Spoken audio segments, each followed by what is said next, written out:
Halo, Pak Willy, apa kabar? Halo, halo Mbak Alin, baik-baik, apa kabar? Kabar baik, makasih nih waktunya udah mau ngobrol-ngobrol buat kita semua. Ini kan kita udah di penghujung bulan Mei ya. Ya, Kemudian ya sebentar lagi kita mau menyongsong Juli, Desember ya, second half kayak gitu. Jadi kita mau bahas soal strategi untuk paruh kedua di 2022 ini. Tapi sebelumnya kita mau review dulu untuk IHSG year to date ini nampaknya masih cukup bagus, bahkan di Asia Pasifik ini kita year to date masih best performing stock market. Nah, kalau menurut Pak Willy sendiri seperti apa nih Pak view-nya Pak untuk IHSG, dan kita review dulu untuk paruh pertama tahun ini. ya, thank you Mbak Alin, thank you teman-teman semua di sini. Jadi memang tentunya selama 2 tahun ya pandemi COVID banyak gejolak ya. Kita lihat sebenarnya untuk tahun ini ya, uh, Indonesia ini menjadi market yang sangat hot ya. Ini kelihatan juga memang dari performance year to date kita misalnya dibandingkan negara-negara Asia juga, even global kita uh, salah satu yang terbaik. Ini memang negara kita sebagai negara komoditi tentunya diuntungkan ya. Jadi memang secara rotational dari sisi asing itu Indonesia itu menarik sekali karena kita lihat dari fiskal itu bagus, moneter bagus, dari sisi politik stabil, kita ngelihat juga dari sisi uh, private balance itu juga bagus ya, corporate balance sheet sehat. Kita lihat juga mungkin dari sisi data-data penjualan mobil, motor, penjualan juga beberapa uh, economic data ya dari Januari, Februari, Maret itu lumayan cukup bagus gitu. Jadi ya tentunya sih banyak cyclical momentum yang kita lihat. Apalagi first Q results juga udah keluar ya, Mbak Alin semuanya. Iya, Kita betul. juga sudah recap.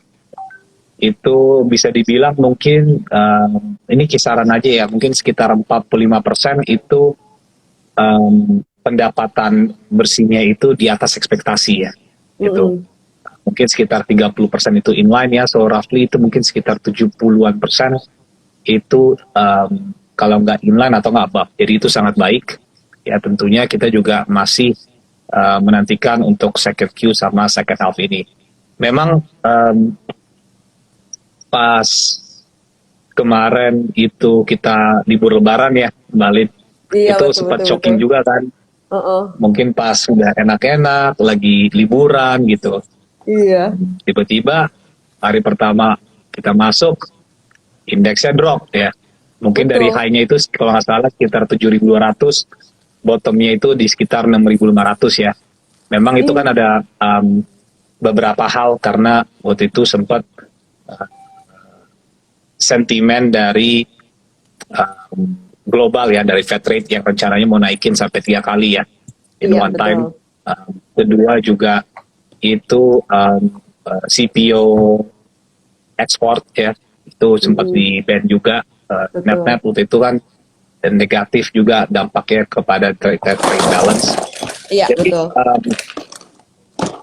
kalau saya lihat sih juga memang juga ada ininya juga ya, istilah sell in May juga. Mm-mm. Jadi ya biasanya kan kalau bulan Mei turun gitu, tapi kalau kita lihat sih marketnya itu istilahnya itu sangat resilient ya, Bali ini. Jadi turun habis itu rebound lagi, apalagi kita lihat US itu ada beberapa hal yang positif ya, dari consumer core inflationnya itu juga sudah mulai mereda nih gitu. Mm-mm. Kemarin kan sempat ngeri banget ya, inflasinya naik terus, sekarang sudah ada kelihatan peredaan, which is itu sangat positif ya. Jadi yang sulit di market itu adalah kita juga harus tahu mana yang sudah di priced in, mana yang belum gitu. Iya. Karena kita tahu nih dari sisi ekonomi, dari sisi market, Indonesia itu istilahnya itu ada tailwind dan juga ada headwind ya. Ada Mm-mm. kendala dan juga ada dorongan gitu. Mungkin Mm-mm. dorongannya ya udah ada omnibus law gitu ya. Ya di saat komoditi boom ya kita ngarepin investasi naik.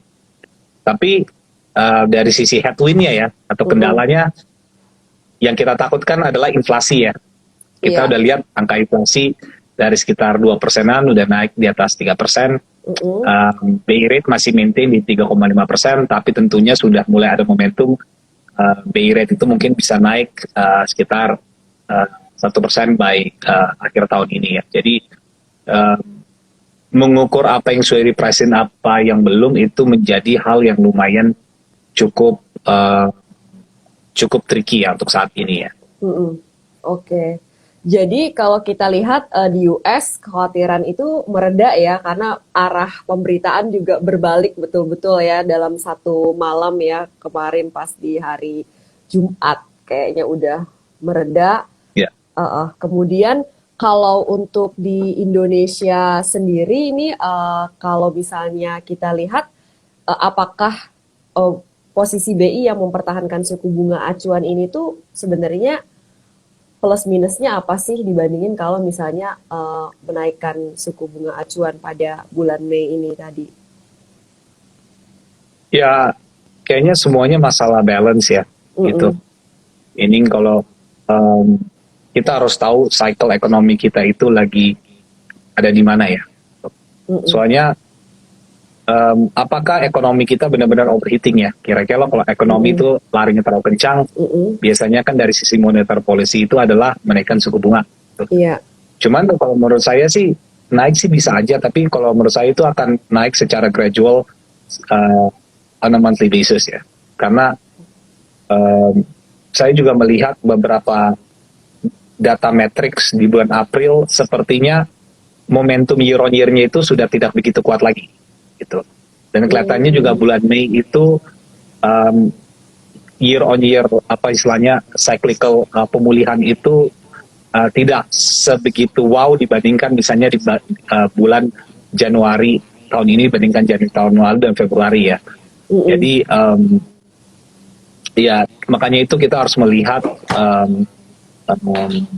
pergerakan BI itu bagaimana ya. Kalau misalnya terlalu naikkan suku bunga terlalu kencang, takutnya timingnya salah ya gitu. Jadi benar-benar kita harus lihat kondisi ekonomi di lapangan itu bagaimana ya. Oke.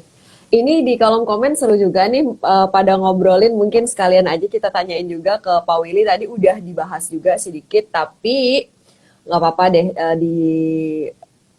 dijelasin lagi nih, mungkin masih ada yang bingung juga kausalitasnya ya, hubungannya.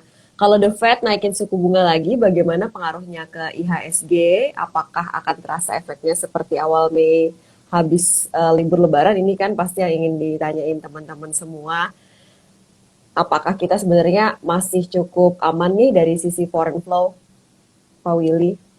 Ya, sebenarnya sih kalau menurut saya semua tricky ya. Karena kalau dari sisi Fed itu naikinnya terlalu pelan-pelan gitu, justru ini akan berdampak negatif gitu untuk tahun 2023 atau tahun 2024. Tapi kalau itu menaikkannya jauh lebih cepat sehingga juga dari sisi tightening itu lebih cepat gitu, mungkin market itu lebih cepat nge-price-in negativity-nya sehingga marketnya itu mungkin ada koreksi tapi akan cepat rebound lagi atau resilient gitu. Tapi yang sulit itu kalau misalnya terlalu terjadi apa istilahnya overhang ya kayak gini, itu yang bikin pasar itu menjadi bingung ya gitu.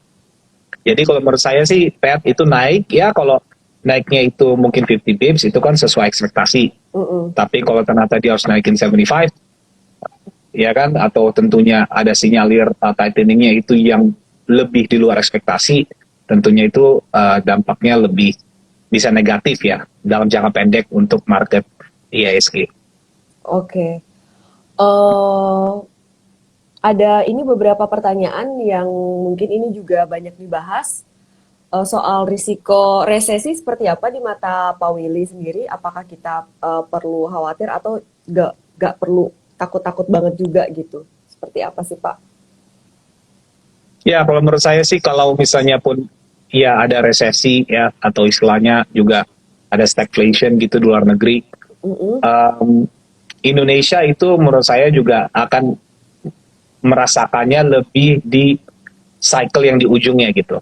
Karena di temporary, di saat ada stagflation, di saat input cost atau raw material itu naik, di saat ada inflasi di luar negeri, barang-barang itu semakin naik, tapi Indonesia kan juga diuntungkan gitu. Karena Indonesia kan itu negara komoditi, rakyatnya juga diuntungkan, dari sisi fiskal juga kita lihat juga tax revenue-nya pemerintah juga sangat kuat, and so forth and so forth. Jadi menurut kita sih, kalaupun ada resesi, tapi tentunya kalau inflasinya itu berlebihan di luar negeri atau apa, tentunya kan juga ada tightening dan itu akan dampak negatif juga buat Indonesia. Tapi kalau menurut saya untuk saat ini Indonesia itu bisa dibilang negara yang kita lebih khawatirnya lebih sedikit lah, kira-kira begitu Mbak Alin ya. Oke. Dibandingkan negara-negara yang memang harus import komoditasnya. Oke, ini banyak juga jadi pertanyaan, apakah sudah bisa all in, maksudnya seluruh cash-nya di dalam bentuk aset saham nih? Ini juga jadi banyak pertanyaan. Atau sebaiknya berapa di porsi di saham dan sisihkan berapa untuk masih amunisi dalam bentuk cash nih, Pak Willy? Ya, menurut saya sih salah satu strategi yang bisa dilakukan itu adalah dollar cost averaging ya. Jadi Cicil beli aja ya? kalau marketnya itu turun, kita beli gitu. Marketnya naik, mungkin kita agak ngerem. Kenapa? Karena seperti yang saya bilang tadi itu, ada tailwinds, ada headwinds ya. Ada katalis, ada juga resiko gitu. Nah tentunya dengan ada dua faktor ini yang bertabrakan sekaligus, itu akan bikin market kita itu sangat volatilitasnya itu sangat tinggi ya. Jadi saya nggak heran gitu kalau market itu mungkin bisa shoot up aja ke level 7.400 atau mungkin bisa ke 75, habis itu mungkin bisa turun lagi ke level 65 atau 64 gitu. Apalagi kita lihat kan kayak Fed itu tahun depan bulan depan itu FOMC meeting, terus juga liquidity-nya itu dari $90 billion menjadi 48 gitu. Dan tentunya itu ada dampak pengeringan liquidity not only in Amerika tapi tentunya globally juga ya kan. Kita lihat juga second half Indonesia juga dari sisi perbankan polisi kredit semakin ketat ya. Mungkin di Maret 2023 juga perbankan juga sudah reverse relaxation policy-nya, properti juga akan direlax polisinya, otomotif juga akan direlax gitu. Nah ini kan dampak-dampak seperti ini kita juga nggak tahu nanti ke depannya gimana. Apalagi misalnya Pertalite kan harganya sekarang itu kalau nggak salah di sekitar 7.200 ya. Kalau itu misalnya naik gitu ke level ekonomisnya, saya kurang tahu mungkin di level 9.500 atau 10.000.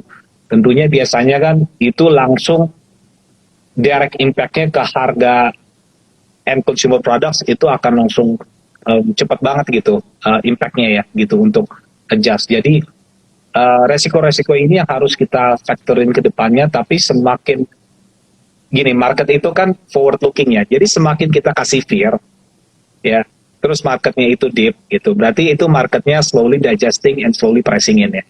Jadi sulit sekali untuk kita bilang untuk all in ya sekarang, karena takutnya all in sekarang indeksnya berapa di 7.000, kalau turun ke 6,5 gimana gitu. Jadi kalau menurut saya sih ibaratnya kita tuh punya uang 100 juta misalnya gitu ya. Ini strategi saya ya Mbak Alin. Jadi kalau teman-teman di sini mau ikutin apa enggak ya silakan gitu. Misalnya saya punya 100 juta, indeks di level kayak gini, ya mungkin saya taruhnya itu sekarang 20 juta dulu misalnya contohnya gitu. Misalnya kalau itu indeksnya turun ada dip lagi, saya tambah 20 juta lagi gitu. Terus begitu naik saya diam, begitu ada turun lagi koreksi dalam indeks misalnya turun 2% gitu, saya beli lagi gitu. Oke. Baru mungkin dalam waktu 4-6 bulan lah saya bisa 100 juta itu masuk semua. Jadi nggak bisa menurut saya masuk kayak gini kita langsung FOMO ya, fear of missing out, langsung all in ya. Oke, Pak Willy, terima kasih untuk sharingnya. Nah, tadi sudah disinggung juga oleh Pak Willy bahwa rata-rata untuk rilis emiten Q1 2022 ini 45%-an lah ya Pak, inline ya Pak ya, dengan ekspektasi. 45% itu above ya. Above ya sekitar malah. ya sekitar 20-30% inline, Mm-mm. sisanya below ya. Oke, which is kalau dibandingin sama di bursa-bursa lain kayaknya cukup bagus ya Pak ya ini. Nah, mungkin dari rilis kinerja yang sudah ada ini, adakah sektor atau emiten tertentu yang menunjukkan potensi cukup baik nih Pak Willy? Ya sebenarnya pasti yang earningsnya itu bagus ya tambang batu bara ya gitu. Mm-mm. Dan juga the big banks itu juga cukup baik ya. Even kayak Unilever aja ya yang biasanya analis market itu cukup bearish, Mm-mm. tapi ternyata first Q-nya itu earningsnya actually uh, di atas ekspektasi ya gitu. Ya, itu sih. Oke. Nah, ini pas banget nih menjadi pertanyaan semua orang yang udah punya nanya masih bisa lanjut apa enggak, yang belum punya masih bisa lanjut apa enggak juga sama pertanyaannya Pak. Komoditas seperti batu bara dan nikel bisa di hold sampai kapan? Oke, sebenarnya sih ini jelasin nggak apa-apa ya, mungkin Mm-mm. agak sedikit toro nggak apa-apa ya. Iya, iya. Jadi kita lihat kan dari sisi valuasi batu bara itu sangat murah ya.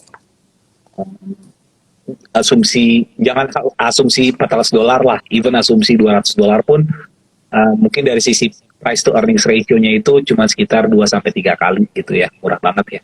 Mm-mm. Karena tentunya asing juga nggak mau atau rentan ya untuk terlalu overweight di batu bara karena kena polisi ESG ya gitu. Mm-mm. Cuman kita ngelihat batu bara ini actually ada dua angle yang lumayan cukup menarik kita lihat. Pertama adalah dividend yield-nya itu sangat menarik ya. Misalnya kayak ITMG itu bisa 20%, PTBA itu bisa di atas 10%. Kemarin baru announce juga kan 100% dividend payout ratio. Even ada saham small cap gitu, misalnya kayak BSSR gitu. Kalian mungkin teman-teman nggak tahu, tapi itu kalau saya hitung-hitung potensi dividend yield-nya bisa 40%-an gitu. Terus kedua, ada juga angle kita lihat beberapa perusahaan batubara itu sudah komunikasikan diversifikasi mereka di luar batubara gitu. Misalnya Indika, dia mau ke motor listrik, kerjasama kan dia sama ini Foxconn gitu, terus mereka juga bikin solar panel, misalnya Delta Dunia Makmur atau tikernya Doit, mereka juga ada investasi di Copper ya. Copper kan itu buat mobil listrik, mereka juga kalau nggak salah dari solar panel juga, and so forth ya gitu. Jadi sekarang source of liquidity untuk investasi ESG itu banyaknya di perusahaan batubara, Mbak Alif. Karena free cash flow-nya mereka itu tebal banget gitu. So these two angles itu yang menarik. Cuman pasti teman-teman di sini takut. Oh iya, tapi kalau misalnya batubara turun, ya kedua tesis ini nggak berlaku gitu kan. Mm-mm. Nah, sebenarnya ada beberapa angle yang menurut saya itu saya cukup confident ya kalau harga batubara itu akan tetap di level tinggi ya. Pertama gini, source of commodity untuk batubara itu paling besar adalah Indonesia sama Australia. Cuman kalau Indonesia itu kan calorific value-nya lebih kecil, kalau Australia itu calorific value-nya itu atau grade batubaranya lebih tinggi. Kita lihat di Australia itu di daerah timurnya Australia di sekitar New South Wales sampai ke atas itu perkiraan cuaca berdasarkan Australia Badan Meteorologi kalau sampai Juli sampai Agustus cuaca justru rainfall-nya akan tetap buruk ya. So itu artinya dari sisi supply itu masih sulit ya. So that's one thing untuk support coal price. Terus kedua ini juga India itu ada supply shortage yang lumayan cukup besar ya. Saya lupa angkanya itu sekitar berapa puluhan juta ton. Dan mereka itu tentunya akan pasti importnya sama Indonesia karena calorific value kita low, cocok untuk support power plants di India. Itu perusahaan-perusahaan yang akan benefit itu the likes of misalnya kayak Indika, kayak sorry saya lupa, Indika sama Adaro kayaknya deh. Yang exposure ke Indianya lumayan cukup besar gitu. So looking dari sisi demand sama supply-nya ya, apalagi ditambah China kan, Shanghai ini kalau nggak salah di bulan Juli bulan Juni udah mulai economic recovery. Jadi ada sisi support dari sisi demand. All in all gitu kita lihat hanya dari 3 katalis ini yang menurut saya juga cukup major. Itu menurut saya nggak ada alasannya untuk harga batu bara itu turun ya. Paling nggak dalam waktu mungkin 4-5 bulan ke depan gitu ya. Mungkin kalau tahun depan itu urusan belakangan ya gitu sih. Iya, at least for the rest of Jadi this year kemungkinan besar masih harganya tinggi gitu ya batu baranya ya. ya, jadi misalnya kayak Adaro walaupun sahamnya udah naik gitu, mungkin chartnya ngeri gitu ya. Tapi kalau kita lihat valuasinya nggak ngeri sebenarnya. Kalau kita lihat cash flow-nya nggak ngeri sebenarnya gitu. Jadi kita lihat Indika gitu, first Q results-nya bagus banget. Mungkin share price-nya udah naik cukup tinggi gitu. Tapi kalau kita lihat actually financial statement-nya kita bedah, ya udah actually malah justru masih relatively murah gitu ya. Mungkin yang sedikit ada sell off itu adalah Delta Dunia Makmur. Iya. Itu memang ada selling pressure gede. I think menurut saya sih alasannya karena results-nya kurang baik ya. Profit. Soalnya kan orang harapin nih mereka ngambil asetnya yang downer gitu, revenue tambah di first Q, harapnya dari sisi profitnya naik juga dong gitu. Tapi ternyata first Q-nya dari sisi laba bersihnya yang nggak sesuai gitu dari kenaikan revenue-nya. Jadi kelihatannya negative pressure untuk Doit itu masih ada paling nggak for a while. Cuma menurut saya sih kayak Doit gitu misalnya saya udah level 400 gitu ya, itu menurut saya sih harga yang pas lah untuk akumulasi. Iya, Jumat kemarin udah sebenarnya sempat kebuka ARB-nya ya, tapi masih kencang ya selling pressure-nya tampaknya. Baiklah, ini ada banyak yang nanyain anaknya ADRO, ADMR nih, Pak Willy. Ada view kah untuk ADMR? Cukup banyak nih pertanyaannya, Pak Willy. Silakan minum dulu. Ya, ya kayaknya kalau orang lihat ADMR gitu kan, ini kalau nggak salah IPO-nya tuh di 100 perak ya, 120 Iya, betul. saya lupa. 100 Sebenarnya sahamnya ini naik 30 kali lipat ya, wow gitu. Kalau dapat harga IPO-nya ya mungkin saya udah bisa pensiun dini ya. Kira-kira kan banyak teman-teman mungkin tapi kalau ngeliat saham ADMR itu sambil ngebayang-bayangin kan. nggak dapat banyak tapi pas IPO. Iya sih benar sih. Emang kering dulu kan, baru udah di level berapa baru udah mulai ada liquidity ya. Setelah naik berlipat-lipat ya. Jadi